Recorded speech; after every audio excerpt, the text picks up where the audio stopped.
پاگل لوگوں کو کیا پتا جو ابھی ٹی ویوں پہ بیٹھ کر کے میرے محبوب کی گستاخیاں کرتے ہیں، انہیں عقل کتنی ہے؟ ارے جس کی عظمت جبریل کے سمجھ میں نہ آ سکے یہ زانی سمجھیں گے؟ کھڑے ہو کے پیشاب کرنے والے سمجھیں گے؟ ارے جس کی عظمتوں کا ادراک ابو بکر صدیق نہ کر سکے، وہ صدیق جسے قرآن صدیق کہتا ہے والذی جاء بالصدق وصدق بہ اولئک ھم المتقون، جسے قرآن صدیق کہے جب وہ میرے محبوب کی شان اور عظمت کو مکمل سمجھ نہ سکے، جب صدیق کے سمجھ میں نہیں آتا میرا محبوب تو کسی زندیق کے سمجھ میں کیا آ سکتا؟ ہندوستان والوں، یا رسول اللہ، ہندوستان والوں، یہ جو ٹی وی پہ بیٹھ کر کے بھونکتے ہیں، دل چھوٹا کرنے کی ضرورت نہیں ہے، اس لیے کہ ان کو سمجھنے کے لیے کوئی دماغی آج تک پیدا نہ ہوا، بلکہ وہ خود کہتے ہیں، وہ اتنے بڑے خود کہتے ہیں یا ابا بکرن لم یعرفنی حقیقتا غیر ربی، اے ابو بکر میری حقیقت کو میرے رب کے سوا کوئی جانتا ہی نہیں۔ ارے جب کوئی جانتا ہی نہیں تو کوئی کیا بیان کر سکتا ہے؟ ابھی تک لے کے بیٹھا ہوا ہے کہ چھوٹی عمر کی بیوی سے شادی کی، چھوٹی عمر کی بیوی سے، ہم بتائیں جن کے عبادت تم کرتے ہو وہاں بھی تو 6 سال کی عمر میں شادی ہوئی، ہمارے پاس آ کے بیٹھو، 11 شادیاں کی، آپ کے یہاں تو 2608 ہے، ہم بتائیں گے آؤ نا۔ اگر ہم بولتے نہیں تو اس کا مطلب یہ نہیں کہ ہمیں بولنا نہیں آتا یا ہمیں معلومات نہیں ہے، تم جتنا نہیں جانتے اپنے بارے میں اس سے زیادہ ہمیں پتا ہے۔ ہاں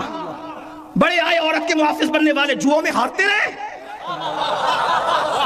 جوؤں میں ہارتے رہے، وہ تو یہ میرے مصطفیٰ کی شان ہے جس نے نیک بیوی کو شوہر کے لیے جنت قرار دیا ہے،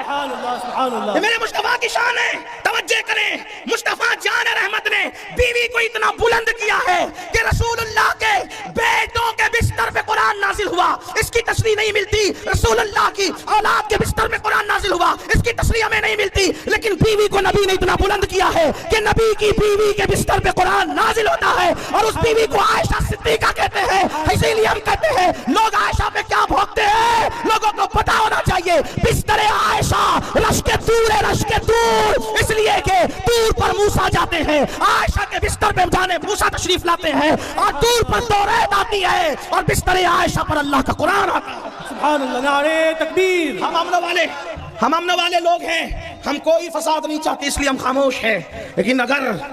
یہ زبانیں نہیں رکی تو پھر ہم اتنا کھولیں گے کہ شرما جاؤ گے۔ ہمیں پتا ہے نا، ہم تو آپ کو ہی پڑھتے ہیں، میں تو بہت چھوٹا آدمی طالب علم ہوں، ابھی علماء بیٹھیں گے تو پتہ نہیں کیا ہوگا۔ ہاں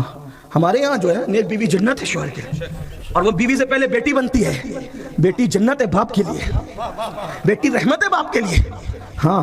بیٹی ہے تو جنت، بڑی ہو کر بیوی بنی تو کسی کی جنت، بڑی ہو کر شادی ہونے کے بعد ماں بنی تو اولاد کی جنت۔ جنت کے سوا تصور کیا ہے؟ ہمارے یہاں نہ جوا حلال ہے، نہ جوے میں بیوی کو ہارنا حلال ہے،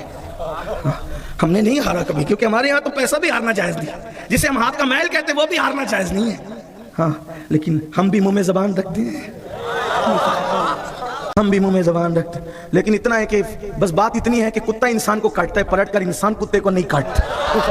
اتنی سی بات ہے، باقی اور کوئی بات نہیں ہے، ورنہ ہم بھی منہ میں زبان، اور اگر زیادہ مجبور کریں گے تو پھر ہم انجام کی پرواہ کیے بغیر بات کریں گے، اس لیے کہ جو ہاتھ رسول اللہ کے نام پہ چومے گئے ہیں، اگر وہ ہاتھ رسول اللہ کے نام پر ہتھکڑیوں سے بھر دیے جائیں، وہ دن ہمارے لیے سنت زین العابدین کا دن ہوگا۔ سبحان اللہ، سبحان اللہ۔ اس سلسلے کو رکنا چاہیے، ہم گزارش کرتے ہیں، امن چاہتے ہیں، جیو اور جینے دو، اپنا کام کرو اور ہمیں اپنا کام کرنے دو۔ ہمارا محبوب اتنا اچھا ہے نا، ہمارا محبوب اتنا اچھا ہے، اتنا اچھا محبوب ہے کہ تمہاری کتابوں میں بھی ہمارے محبوب کا تذکرہ ہے۔ سبحان اللہ۔ تم اپنی کتابوں کے خود باغی ہو، نفس پرست ہو، تم دوسروں کی کتاب نہ پڑھتے، کم سے کم اپنی تو پڑھ لیتے، اپنی پڑھو تو پتہ چلے گا کہ کتنا حسین ہے اللہ کا محبوب، کتنا حسن والا ہے اللہ کا محبوب۔ ہاں